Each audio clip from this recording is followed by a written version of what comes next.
So, a Northern Hemisphere team.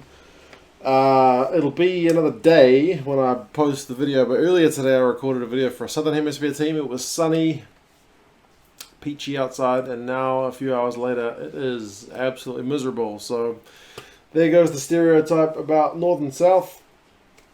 Anyway, I've picked my Southern Hemisphere team. I'll put a thingy up there so you guys can have a look if you haven't looked already. Let's have a go at a Northern Hemisphere team and see how they match up. Likewise, with the Southern Hemisphere team, I did kind of my team and then a secondary team because it's so many guys that I left out. I'll do the same here before I put the North and South teams kind of up against each other. But let's get on with it. Front row for this Northern 15 or 23. Healy, Girardo, and Furlong. So two Irishmen and one Frenchman.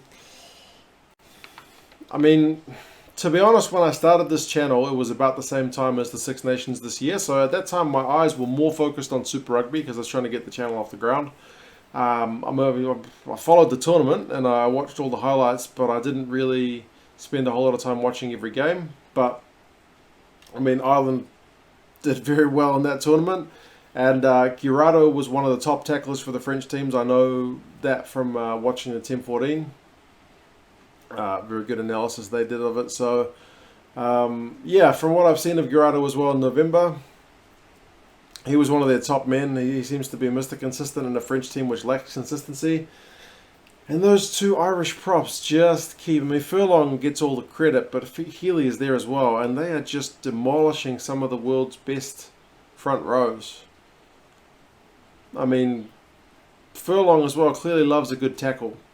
So he's a monster of a man, and you just look at that performance that he had against Tuina Koafe in the All Blacks, and he really put on a masterclass. Healy is also always Mr. Consistent, so that's the front row. The second row, I've gone with Alan Wynne-Jones and James Ryan, so a Welshman and an Irishman.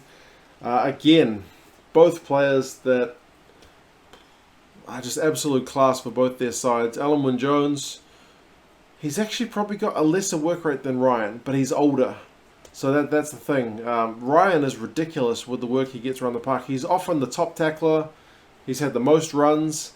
He's not necessarily the most line-out takes, but if you look at all the stats, he's always one of the top performers. The guy just gets off the ground in a hurry. Alan Wynne-Jones is similar for a guy his age. We can't expect him to kind of be putting that kind of zip in his step like a young 20-something-year-old buck, but he's still a consummate professional. He is a leader.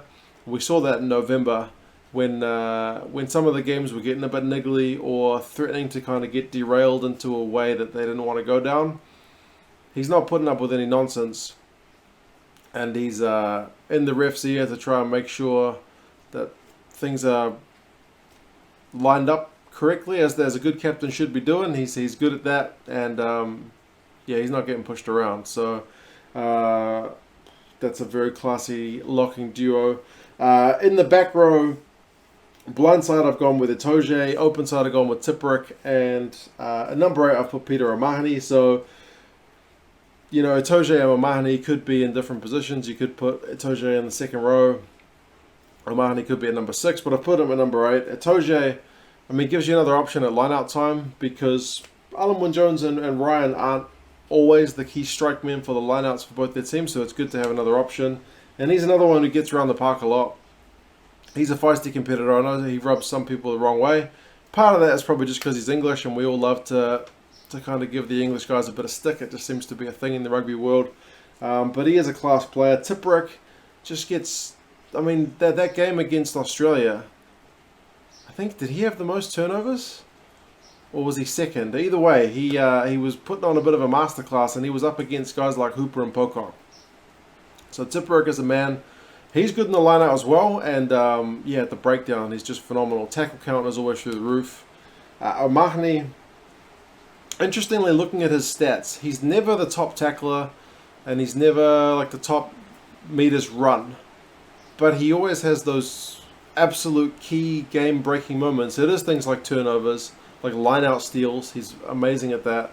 And like that moment against the All Blacks where he managed to claim a kick through before Ben Smith got his hands on the ball, he didn't have any rights to get the ball. I don't know how he did it. So, I mean, classy guy, just seems to be the man for the moment. He never looks happy. He obviously sets pretty high standards, but yeah, very cool guy to watch. So that's the forward pack. In terms of subs, Nicky Smith and Sinclair, I think, will definitely do a job. In the propping stocks, Ken Owens, hooker. I mean, he's very good, isn't he? He could easily start ahead of Girardo, but Girardo, as I said, just seemed to... Perhaps it's because the team and he's in doesn't quite perform to that same level, but he seemed to stand out just a touch more. But Owens is a warrior, and how many times do you see him with blood on his face, still kind of, putting his head in places you wouldn't want to put your head. Johnny Gray as the backup lock. Man, there are so many locks in the Northern Hemisphere right now. I'll go over some other guys when I have a look at this kind of secondary team, but there's a lot of guys I left out. And CJ Stander as the backup loose forward. He had something a bit different. I mean, can you imagine bringing him on after 55, 60 minutes? If you're the opposition, you've just had Itoje, O'Mahony and Tipuric running at you for the last 60, and then you bring on CJ Stander. That's going to make the opposition's head drop because they know he's going to bring in some pain. So yeah, that's the forward pack. The backs, it's kind of no surprise that you go for Murray and Sexton at 9 and 10. Now, we didn't see anything of Murray in November, but I mean, I think based on what we've seen in the Six Nations Tour of Australia, he is probably the world's best number 9. If he's not, then I'm not sure who would be. And Sexton, I mean, that drop goal against France, the tackles he puts in, like, the guy shouldn't be, I feel like, partly it's because it's a year out from a World Cup. I'm always, and I've said this before, just like thinking to myself, mate, just let Aki take that tackle. You don't need to get in there, but he always puts his body on the line, makes great decisions, and yeah, generally just distributes the ball smartly, which is all you can ask for your number 10, because that's what he's there to do, and he does it with aplomb. So Murray and Sexton, no argument there. That does push Owen Farrell out to number 12. He this year's kind of shifted between 10 and 12. I'm happy with him kind of either way. He's a big enough guy to fit in at 12. Certainly puts in the hits like a guy who plays number 12. And I wouldn't mind the idea of having that kind of double distributor option, because it takes some of the pressure off someone like Sexton. Not that he needs a helping hand, but hey, it couldn't hurt. A lot of teams do it, sometimes with their fullback, sometimes do it like the Wallabies do it with Beale, the Box do it with LaRue, the All Blacks do it with McKenzie. So having that double playmaker thing and a sizable one can definitely help the side. Jonathan Davis at 13. He is, I mean, I think of Brodie Retallick when I'm thinking of like one of the most complete locks in the game. Jonathan Davis has to be one of the most complete outside centers, because he's got enough gas to get clean breaks, he's got enough strength to bump people off, he's got defensive qualities to close down that channel, which is a vital position defensively. He just seems to have kind of the all-round game. Yeah, he doesn't get talked about as much down here as he probably should, but a very, very classy player. We often talk about, guys like Sonny Bill get all the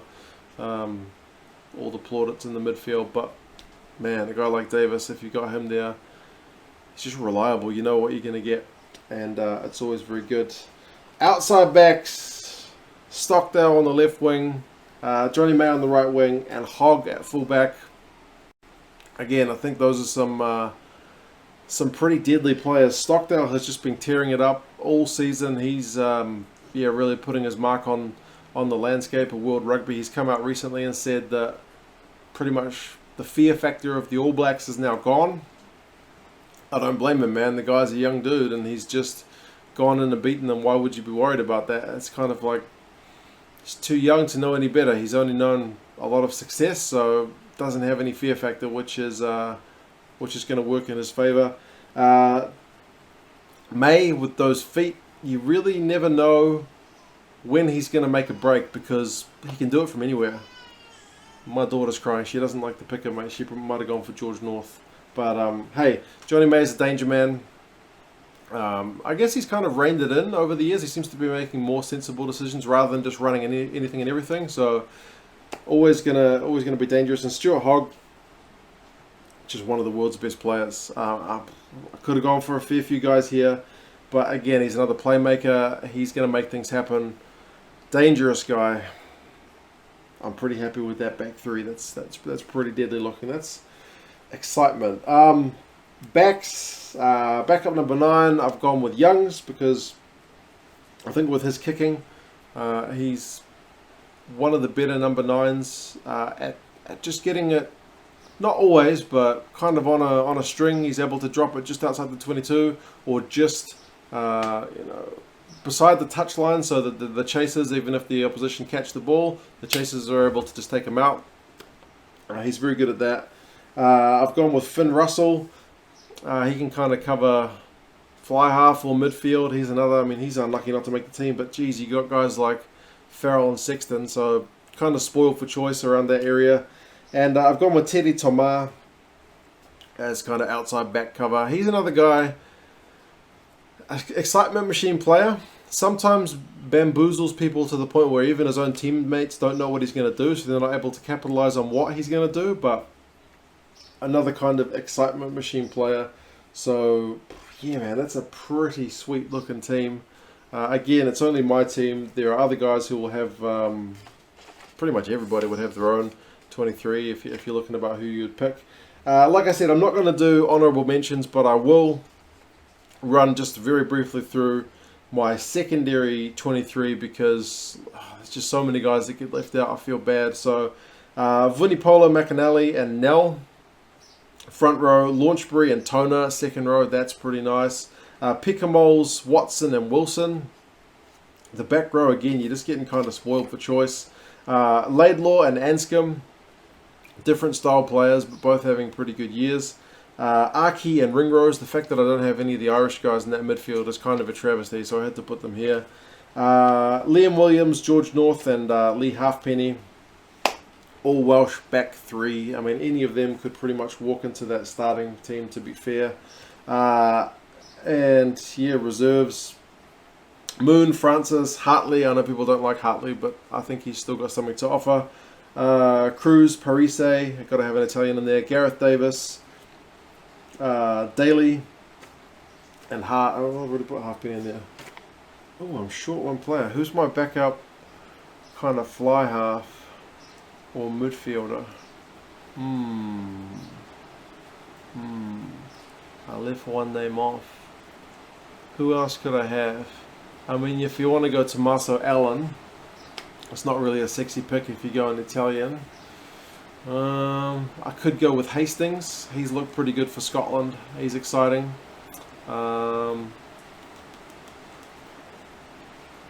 Or maybe Carberry from Ireland. I'll go with Hastings. I like the cut of his jib. I think he's a pretty solid looking player, and he's another one with kind of a big future ahead of him. Oh man, the fact that I've only got Daly on the bench of my second team also kind of speaks volumes to the depth that we've got here. So yeah, that's my first team and my second team for the North. If we kind of put that side by side with the North and South, front rows of Healy, Girardo, and Furlong up against Kitsoff, Marks, and Franks. That's a battle for the ages. You got Sexton up against Bowden Barrett. We kind of had advantage Sexton in that one so far this year. Itoje, O'Mahony, and Tipper up against Savia, Pocock, and Vermeulen. There are some pretty interesting clashes that could kind of go on there. James Ryan up against Brodie Retallick again. Ryan got that advantage recently. Alwyn Jones against Peter Steph Dutoy. Stockdale against Delgee. Ioane against May. Folau and Hogg. You guys let me know who edges at North or South. Also let me know your thoughts on the Northern team. What changes would you guys have made? It is absolutely piddling down outside, so I am going to go close these curtains and windows. It's supposed to be summer. Anyway guys, yeah, you guys let me know your thoughts on the team, and I'll talk to you again soon. See you later.